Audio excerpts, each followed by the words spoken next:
Hey y'all, my name is Angelica Rubio, State Representative for District 35, representing the City of Las Cruces, and this is a legislative update.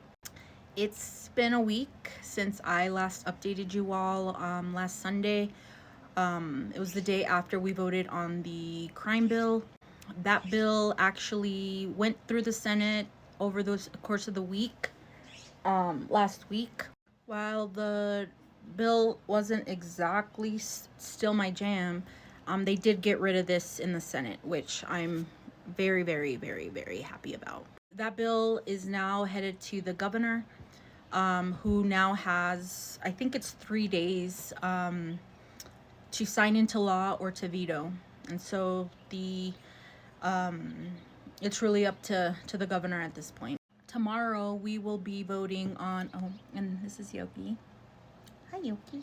Tomorrow we'll be voting on House Bill 2, which is the budget bill. And for folks who don't know, I always tell people that don't wait until session to start working on things, because in April, when we will be we will adjourn in March 22nd.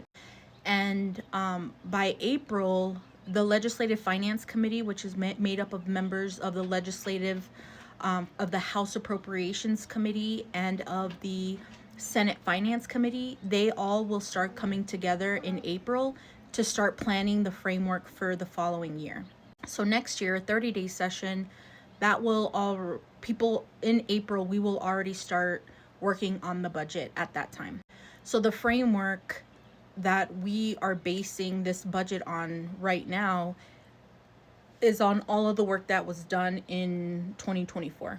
I've had a lot of calls and conversations with people about like what's been happening over the course of the last month with this new administration. And as you all have seen, federal employees have been fired, and so New Mexico, because we're so heavily reliant on the federal government, because of the different like we have all the labs and just all of the public lands and everything that's going on with like BLM and all that, the Bureau of Land Management and all that,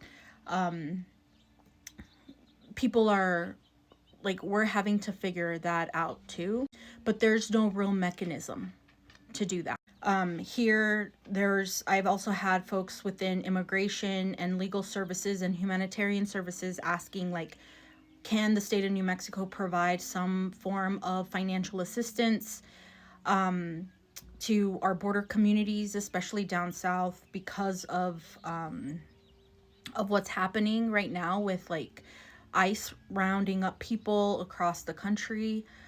And it's frustrating to say that there isn't an easy fix, because people in this legislature are they're so focused on procedure and like this is the way we do it, that it's hard to penetrate that. And so my thinking is that once we're done with this session, and I can talk a little bit more about that later, is that we're likely going to have to come back and do a special session later this year, because the budget right now only reflects the needs of what we reviewed in 2024, not necessarily planning out like all of the things that are happening at this very moment. So House Bill 2 is the legislative bill that is going to be debated on tomorrow in the House. House Bill 2 is basically the entire budget, the framework that is, it always starts at the House of Representatives. So all the things that we believe in the House need to be done, paid for, like that is all in the budget. I will say again, I am not part of House Appropriations, so I don't have like that direct influence on how we spend our money. I don't think they want me in that committee, because I've always believed that the budget is a moral document, and I don't necessarily agree with how we invest our money in the state.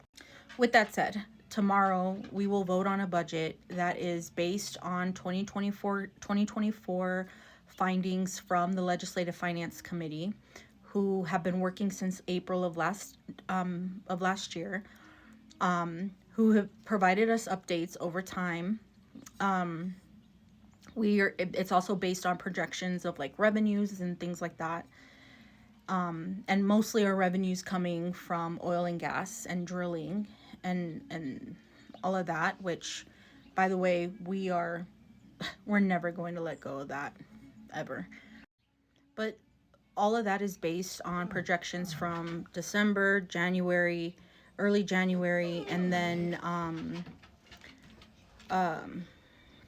just some of the bills that have been introduced that come with an appropriation. So if you introduce a bill and it's going to cost something, you needed to make sure that that was in the budget. So for example, in 2019, I sponsored a bill that not only created the Division of Outdoor Recreation, but we attached this outdoor equity fund, and it was to provide grants to organizations around the state who provide programming for young people to have access to the outdoors. It's become a very successful program, and so the last couple of weeks we have been the last few months we've been working really hard to make sure that there is money in the budget to continue to continue that program.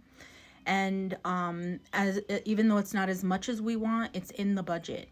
And so programs like that sometimes don't need a bill to be introduced, because we already know that it's going to be a part of the budget. But there are other times that if they're, like, for example, we heard a bill last week around water mapping, and there was an appropriation for it. We heard the bill, but because it's not in the budget, it's not a priority for the executive or for the Legislative Finance Committee, it's likely not going to get funded, at least not in the House. And what happens then is that the sponsor of this water mapping bill can say, okay, if the House didn't put it in the budget, we're going to pass it out of the House tomorrow. It's going to get to the Senate. The Senate they have to send it to committee in the Senate. They have to send it to Senate Finance, and then they have to have a debate on the Senate floor before it goes to the governor for signing. So the representative who did the bill around water mapping, for example, if they know that it's not in the budget that we send out tomorrow to the Senate, then they can go to the Senate after tomorrow, or they may have already started that process, where they're like, hey, this bill, this appropriation didn't make it into the House version. Can you add it to the Senate one? And so there's so many different, I guess, reasons for why some things get into the budget and others don't. And I think this is really important, and this is why I encourage you all to get involved in understanding your legislature, because there are only a few people who have access to creating the budget. And if they are not in alignment with your community, then your community is going to be left out. These are the folks who are on House appropriations, so you can pause it so you can see that. And then these are the folks who are in Senate Finance. So once you see the budget that comes out of the House tomorrow, and then whatever comes out of the Senate, when they vote on it, and then when it finally gets to the governor, you'll have a better understanding of looking at the budget, but also contacting those legislators. If you weren't happy with the budget, then you can talk to them and say, hey, I wasn't happy with the way that this budget was done.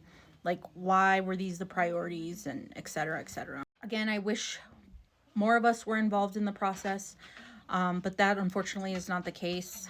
But I think that's why we need to continue to push that there's more representation of our communities within these processes. And I hope that in April, when these interim committees start up again, that if they're coming to your town, your community, please go and participate. With that, peace out.